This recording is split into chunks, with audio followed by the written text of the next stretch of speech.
Hello, everyone, and welcome to another episode of Hanging Out for a Living, where we dive deep into the lives of people who are turning their passions into their professions. Today, we are thrilled to welcome Coach Tobi, a certified life and weight loss coach who's changing the game in the wellness industry. More than just guiding people on their dietary choices, Tobi is a powerhouse of encouragement and inspiration that propels her clients from the realm of knowing what to do to the realm of actually doing it. So Tobi, welcome. Thank you for hanging out with us for the next 10, 15 minutes, whatever that's going to be. And we'll dive right in. What do you think? Sounds great. Thank you for having me. You're welcome. So Tobi, could you share with us your journey towards becoming a certified life and weight loss coach? What really sparked your interest in this field? I wouldn't have thought this is where I was going to wind up, but you just never know the twists and turns life takes you. I started off in a corporate job before, and actually when my kids were little, realized wasn't really the right thing for being able to spend the time I wanted to spend with them. And then I worked for Weight Watchers for 14 years, and that is actually flexible hours, and it worked out quite nicely. And then I always had this idea because I had been very sort of career driven, and I felt like sort of like I had had a career interrupted. And it was sort of like, well, what am I going to do now? And right around that time, and I knew that when my kids went off to college, that's when I wanted to be sure I had my own thing. So I Sure. was looking for something to do next.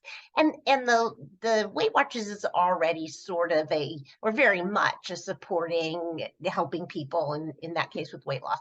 So I was looking for something, and just around the same time, I'd be listening to podcasts as I was driving to work, and I heard Brooke Castillo. She has the Life Coach School Coach podcast, and learned a lot of the coaching principles Mhm. and the ideas that we can coach ourselves, that we learn these principles that we can actually use on ourselves. And I saw such a change in my life that I decided, okay, this is it.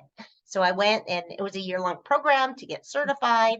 And then it's suggested that we pick a niche. We don't really like, because I can be a general life coach, and some of my Sure. clients we coach generally, but I do have this 14 years plus my own personal experience. And so it just sort of made sense for me to make weight loss my specialty. Absolutely. What a wonderful journey and the experience that you have to back all that up. So you bring a lot to the table.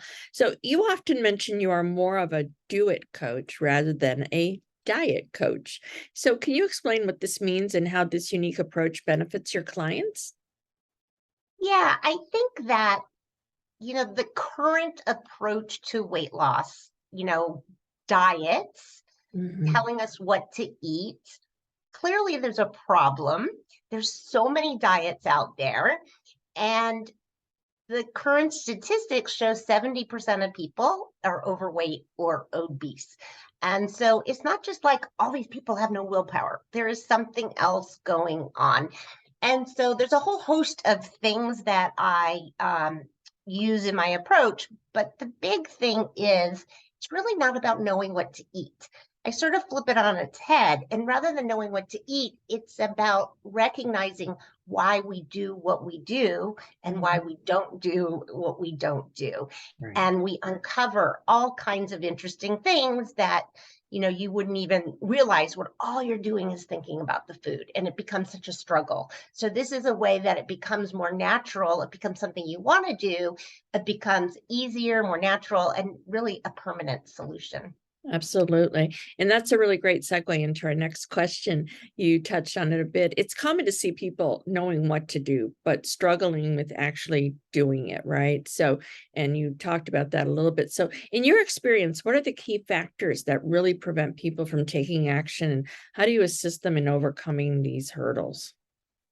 Yeah, so really the very first thing is kind of a basic concept, and this isn't like something made up. It's just generally agreed upon, like cognitive behavioral therapy, that it's our thoughts that create our feelings, and it's our feelings that drive our actions.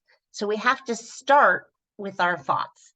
If we start with the actions, if the thoughts and feelings aren't there, it's not going to work. So that's where we start. And then how do we start paying attention to our thoughts? It's just something that we're not really taught to do. Life goes on. If we don't pay attention, the brain just figures it all out, and life just sort of happens to us. So the next thing, so kind of teach the basic concept, and then really teach, starting to practice just listening and paying attention to what's going on in your brain. And then in our conversations, I help the client look inside their brain and figure out what's actually going on, because we have all these sentences in our head that aren't really top of mind. And I'll just give you kind of, I thought you might find this example useful. So I had a client who wanted to exercise. It's not something that I say you have to do for weight loss, but she thought she should exercise because it was going to help with weight loss, and she was struggling to do it. And we were kind of poking around, seeing what was making it hard for her to actually follow through with her commitment.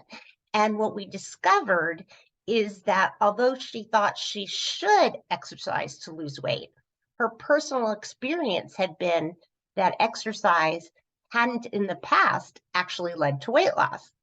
So we could talk all day about strategies to get herself to the gym, but like, if that inspiration wasn't behind it, if she's thinking, well, so the feeling for her was kind of apathy. So why bother going? It was like, that creates a real struggle, which is very different from somebody who might feel like, it's hard to get myself to the gym, but once I'm there, I'm so energized. I feel great the rest of the day. And that is a feeling that is going to inspire useful behavior.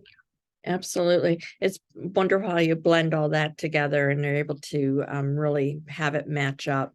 So it also takes us into our last question, and that is, as an expert in both life coaching and weight loss, how do you blend these two areas to provide a more holistic approach for your clients? And can you share an example of a transformational success story that was brought about by your coaching methods? Yes, thank you for asking me that question. So, how they blend, it's 100%. The thing is that the way we think in one part of our life and act in one part of our life is really similar to how we do things in other parts of our lives. So when we learn these basic concepts that I was sharing, as I say, they apply to all parts of our life. So it just makes sense that it flows into weight loss. A really interesting story that I do have is I had somebody who had been coming, when I was working at Weight Watchers, she'd been coming to my meetings, and she had even been working with me one-on-one for several months or so, but had been going to Weight Watchers since she was a kid. Her mom dragged her, in one of those stories, which is not uncommon. Moms perhaps have the best intentions, but it really leaves some challenging beliefs for these girls growing up, mostly girls. So working for Weight Watchers, there's certain restraints of like the way we teach things, and a lot of really great things about Weight Watchers, but it doesn't incorporate this core concept that I just shared about flopping it, and it's not really about the food. And so I was working with this one woman who'd been basically maintaining her weight for years. She'd gain a little, lose the weight, gain a little, but she was committed and was doing the work, but she wasn't really having the results. And as we uncovered things, kind of again, how we talk about like, well, what's going on? Why aren't you? And with Weight Watchers, it's not something that I say people have to do, but with Weight Watchers, tracking is a thing. That just means keeping track of what you eat. And for her, it was always a struggle. It was really hard for her to do it. And we were trying to figure out why. And when she would overeat, she wouldn't track. And that's not the intention, right? So she was really like using something that was meant to be a tool as a weapon against her, because she would feel like, oh, I should be able to track. I should track. And then each time she didn't, she'd feel bad about herself. And so it's this like battle between knowing what you should do, and then on top of that, when somebody tells you to do something, there's a natural rebellious resistance that happens. And Mm. so this had been something that had been deeply ingrained for her, even from her childhood. One of the things her mom had set up for her was give her some sort of a athletic coach who made her keep track of things. And that memory was so just deep that this idea of keeping track of anything brought back that idea. And boy, did she want to resist that. And Sure. so we just kind of peel back the onion one thing at a time. So just kind of recognizing that was a huge step. And then, so that was about tracking. And then I just share one other example is a lot of us grow up and the diet industry reinforces and diets reinforce. There's kind of good foods and bad foods. Mhm. And I don't believe that that's really true. Certainly there's certain foods that um, have more nutritional benefits, make us feel physically better. And having some of anything is, I think, part of life. So having this good, bad, black and white is a very common thought process as well. And again, this woman I'm talking about had grown up with a strong belief system that her mom taught her about good and bad foods. So every time, she'd resist, she'd try to eat only the good foods, and then she'd resist, and then she'd give in to the quote unquote bad foods, and then she'd feel bad about herself, and it became a whole cycle.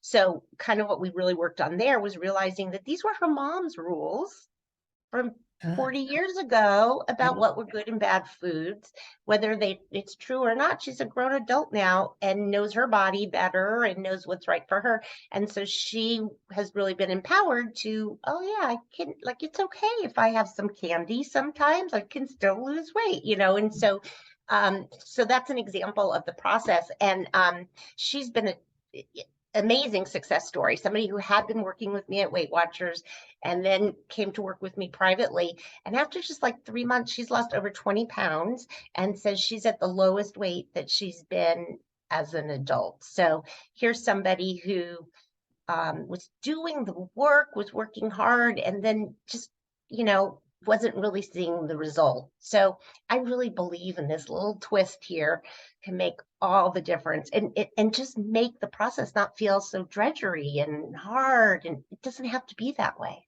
Absolutely. So, such an inspiring and empowering story. So, thank you for sharing that. And we're going to close out. And so, in closing, we want to thank Coach Tobi for joining us today and sharing her profound insights. This is just a glimpse of wisdom and motivation that Tobi brings to her clients every day. Coach Tobi is the coach to seek. We invite you all to continue the conversation with Tobi and maybe, just maybe, spark your journey towards a healthier and more fulfilled life. Stay tuned for more stories on hanging out for a living. So until next time, keep hanging out and keep living your best life. Bye, everybody.